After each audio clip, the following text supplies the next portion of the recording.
조국 법무부 장관이 14일 전격적인 사퇴 의사를 밝혔습니다. 장관 취임 35일 만입니다.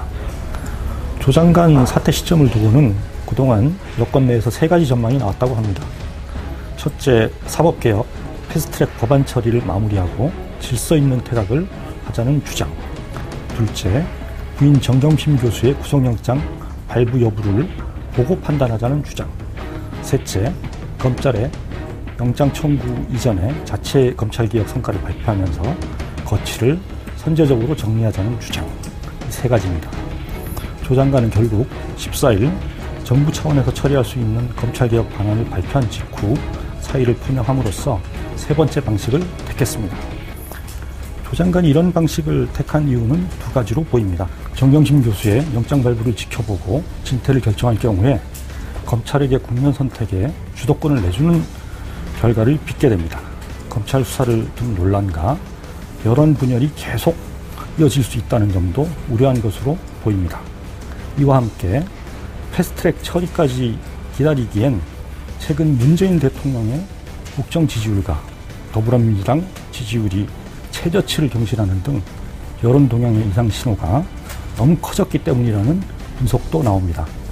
시점을 늦췄다가는 정부 여당 지지율이 자칫하면 반전 불가능한 수준으로 접어들 수 있다는 우려를 했으리라는 겁니다. 이런 분석과 관련돼 주목되는 대목은 조 장관 사퇴 당일 오전 발표된 여론조사 업체 리얼미터의 10월 2주차 주간조사 결과입니다.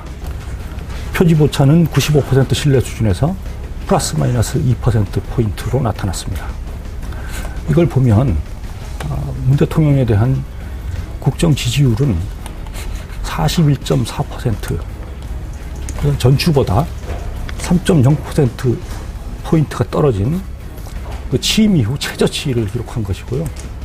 반면에 잘못한다라는 부정평가는 56.1%, 역시 취임 이후 최고치를 경신을 했습니다. 한 발 더 들여다보면 내용이 조금 더 심각해지는데요. 이념 성향에 따라서 조사한 결과를 한번 보겠습니다. 보수층은 잘한다는 17.3%에 불과했고요. 반면에 잘못한다는 82.0%로 나타났습니다. 반면 중도층 또한 잘한다는 비율이 33.5%에 그친 반면 잘못한다는 비율은 64.1%를 보였습니다. 그렇다면 문재인 정부의 주된 지지층이라고 볼 수 있는 진보층에서는 어떻게 나타났을까요? 잘한다는 비율은 74.1%, 반면에 잘못한다는 23.1%로 나타났습니다. 진보층의 국정 지지율도 그런데 전주에 비교해보면 77.0%가 잘한다를 선택했었는데요. 그것보다는 2.9%포인트가 하락한 겁니다. 한마디로 말해서 보수의 부정평가는 더 높아지고 중도층의 민심 위반은 좀 더 강고해진 반면에 진보의 지지도는 이완되는 모습을 보였다. 이렇게 평가할 수가 있는 겁니다. 눈여겨볼 지점은 30대입니다. 30대는 올 들어 리얼미터 여론조사에서 한 번도 부정평가가 긍정평가보다 높았던 적이 없을 정도로 문 대통령 국정 지지세가 강한 연령대로 꼽혀왔습니다. 그랬던 30대에서 이렇게 나타났습니다.